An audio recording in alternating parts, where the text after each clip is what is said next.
दोस्तों, Tata motor passenger vehicle की बात करें तो स्टॉक फाइनली 400 के नीचे क्लोज दिया आज। यानी जो प्राइस डिस्कवर की गई थी अलग से लिस्टिंग के बाद वो 400 थी। इतने दिन स्टॉक ने उसके ऊपर ट्रेड किया, फाइनली उससे नीचे आ गया। इसके पीछे क्या वजह, क्यों स्टॉक में गिरावट है? दूसरी तरफ टाटा मोटर कमर्शियल व्हीकल का जो शेयर है, टाटा मोटर्स लिमिटेड, उसमें भी हमने आज गिरावट देखी है, जहां पे लिस्टिंग उससे नीचे आ गया है। तो क्या यहाँ पे प्रॉफिट बुकिंग शुरू हो गई है? क्योंकि दोनों शेयरों की कीमत देखें तो यहाँ पे अच्छा फायदा हो रहा है, जो 13 अक्टूबर को क्लोजिंग प्राइस थी उससे। तो क्या आने वाले समय के यहाँ से अब संभावना पॉजिटिव बनेगी, फिर शेयरों की तेजी देखेगी? यहाँ पे देख सकते हो कि इन शेयरों में आपका अगर होल्डिंग है तो आपको इनकम टैक्स नोटिस से संबंधित कुछ और अपडेट है जिसको समझना जरूरी है। पूरा मामला क्या उसको जानेंगे इस वीडियो के माध्यम से। और यहाँ पे देखो कि रिजल्ट आने वाले हैं। 14 तारीख को रिजल्ट आप देखें टाटा मोटर पैसेंजर व्हीकल का और टाटा मोटर कमर्शियल का। 13 नवंबर यानी आज।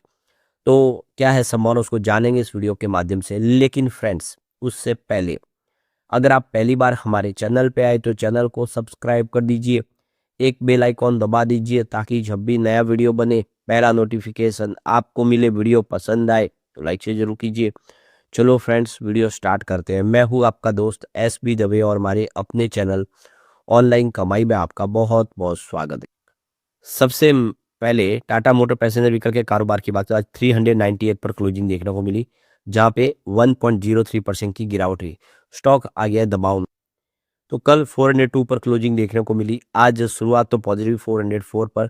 लेकिन वहीं से आप देख सकते हो कि बिकवाली का सिलसिला शुरू हुआ और इसकी वजह से स्टॉक आ गया 397 पर।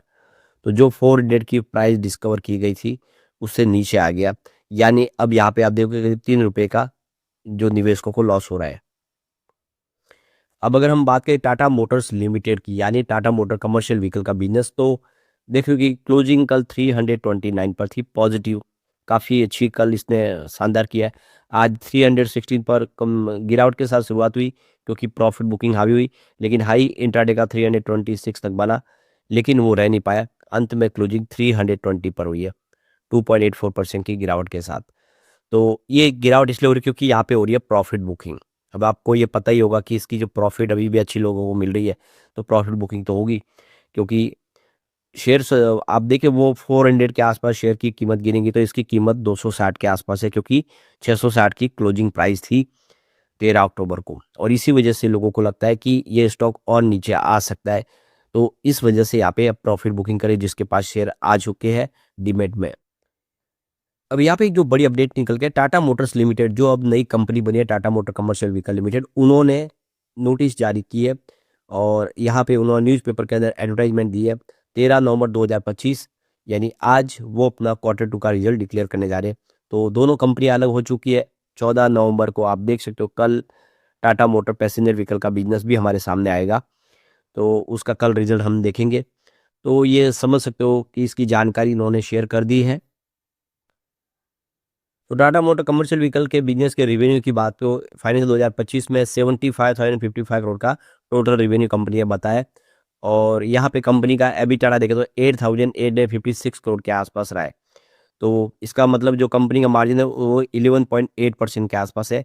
अशोक लेलैंड के ईवी एबिटाडा मल्टीपल जो 12.9x है, उसके आधार पर यहाँ पे जो एक्सपर्ट है उन्होंने इसकी जो उचित मूल्य इस समय डिसाइड किया वो 310 से 320 के आसपास डिसाइड किया है।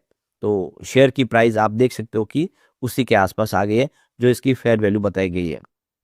अब एक जो बड़ी अपडेट और निकल के है टाटा मोटर्स पैसेंजर व्हीकल के, यहाँ पे एक्सचेंज को जो जानकारी है कंपनी की तरफ से कि 17 नवंबर को यहाँ पे इनकी इन्वेस्टर मीटिंग होने जा रही है। अलग अलग इंस्टीट्यूशन इन्वेस्टर के साथ में कंपनी मीटिंग करने जा रही है, जिनके नाम यहाँ पे शेयर किए गए। तो ये बहुत सारे नाम है, अगर हम इनको एक एक को डिस्कस करने जाएंगे आप समझ सकते हो कि वीडियो बहुत लंबा खींच सकता है। काफ़ी सारे अलग अलग इंस्टीट्यूशनल इन्वेस्टर के साथ में इन्होंने मीटिंग शुरू की है, जो दोपहर को 12 बजे से शुरू होगी और ये सिलसिला चलता रहेगा। आप देख सकते हो कि 12 बजे के बाद में 2 घंटे का ब्रेक रहेगा, उसके बाद आप समझ सकते हो कि फिर से 2 बजे से ये मीटिंग का सिलसिला शुरू होगा। अलग अलग जो कंपनियां हैं, जो फाइनेंशियल कंपनियां हैं, एसेट मैनेजमेंट कंपनियां, उन सब के साथ में। और फिर आप देखिए 2 से ये 3 और 3:30 तक ऐसे सिलसिला चलेगा पूरे दिन। बहुत सारे अलग अलग इंस्टीट्यूशनल इन्वेस्टर के साथ में कंपनियों की मीटिंग चलेगी। तो ये देख सकते हो कि काफ़ी सारे नाम हैं जिनके साथ में इन्होंने फैसला किया मीटिंग का। तो काफ़ी शानदार यहाँ पे कुछ बड़े फैसले लिए जाएंगे, जिसमें आप क्लियरली देख सकते हो कि अलग अलग जो चाहे एचडीएफजी एसेट मैनेजमेंट हो, मोतीलाल ओसवाल हो, इन सब के साथ में मीटिंग का दौर ये चलेगा।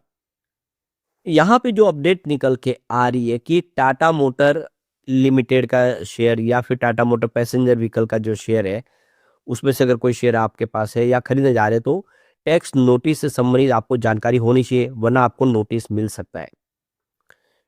तो ये देखो कि टाटा मोटर का जो पैसेंजर व्हीकल और कमर्शियल व्हीकल के डीमर्जर के बाद निवेशकों के दिमाग में अब सवाल यही निकल के आ रहा है कि उनके पुराने शेयरों की असली लागत यानी कॉस्ट ऑफ एक्विजिशन कैसे बटेगी।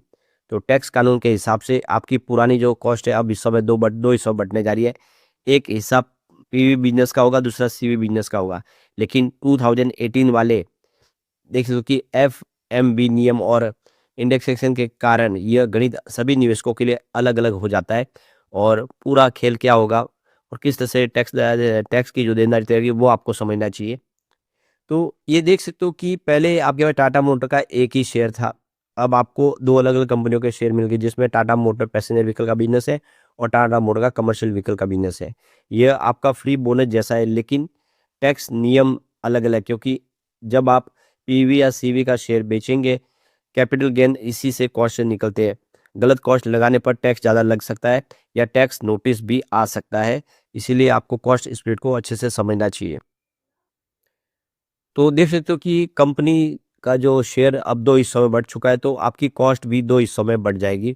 जो टैक्स के नियम के हिसाब से देखें, तो यहाँ पे जो एसेट कमर्शियल व्हीकल वाली कंपनी को देती है, उसी रेशियो में कॉस्ट बांट देते हैं। उदाहरण के तौर पे 40% एसेट कमर्शियल व्हीकल वाली कंपनी को दिए गए और 60% एसेट पीवी वाले को बेचे गए। तो जो कॉस्ट बटेगी 60% वो पैसेंजर व्हीकल के लिए होगी और 40% कमर्शियल व्हीकल के लिए होगी। तो अगर आप ये समझ लो कि आपने जो खरीदारी की उसकी कीमत ₹100 है, तो जो नई कॉस्ट अब बनेगी उसमें 60-40 का रेशियो होगा। यानी पैसेंजर व्हीकल का बिज़नेस की कॉस्ट ₹60 होगी और कमर्शियल व्हीकल बिज़नेस की कॉस्ट ₹40 होगी। यानी आपके पास जो शेयर है वो डीमैट में तो फ्री है, लेकिन कॉस्ट अब ये मानी जाएगी, यानी आपको दोनों की कीमत अलग-अलग होगी। तो सरकार ने 31 जनवरी 2018 को शेयरों का एक खास फेयर मार्केट वैल्यू तय किया था। ये उन लोगों को फ़ायदा देता है जिन्होंने 2018 से पहले टाटा मोटर शेयर खरीदा था।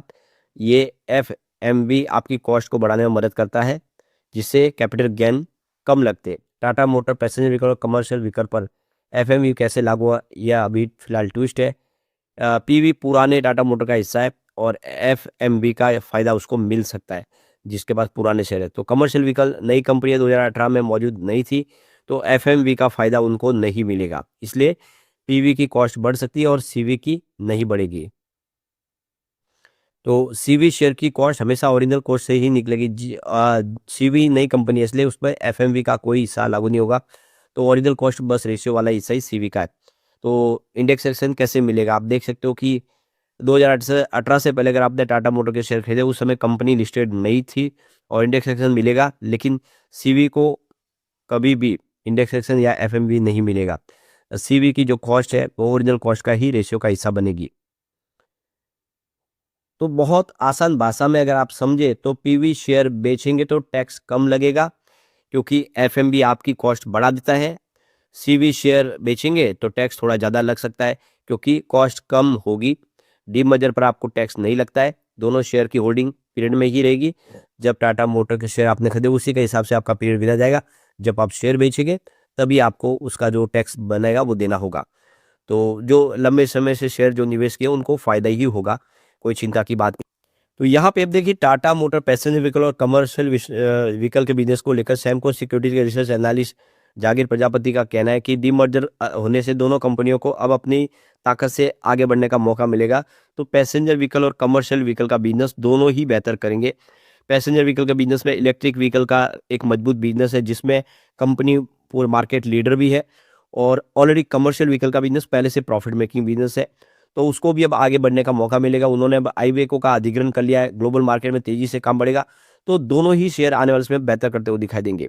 लेकिन फ्रेंड्स, कोई भी इन्वेस्टमेंट करने से पहले अपने फाइनेंशियल एडवाइजर से एडवाइस ले ले या अपना खुद का रिसर्च करें, क्योंकि मैंने वीडियो आपके एजुकेशनल पर्पज के लिए ही बनाया। वीडियो पसंद आए तो लाइक से जरूर कीजिए और चैनल को सब्सक्राइब कर दीजिए। Thank you friends.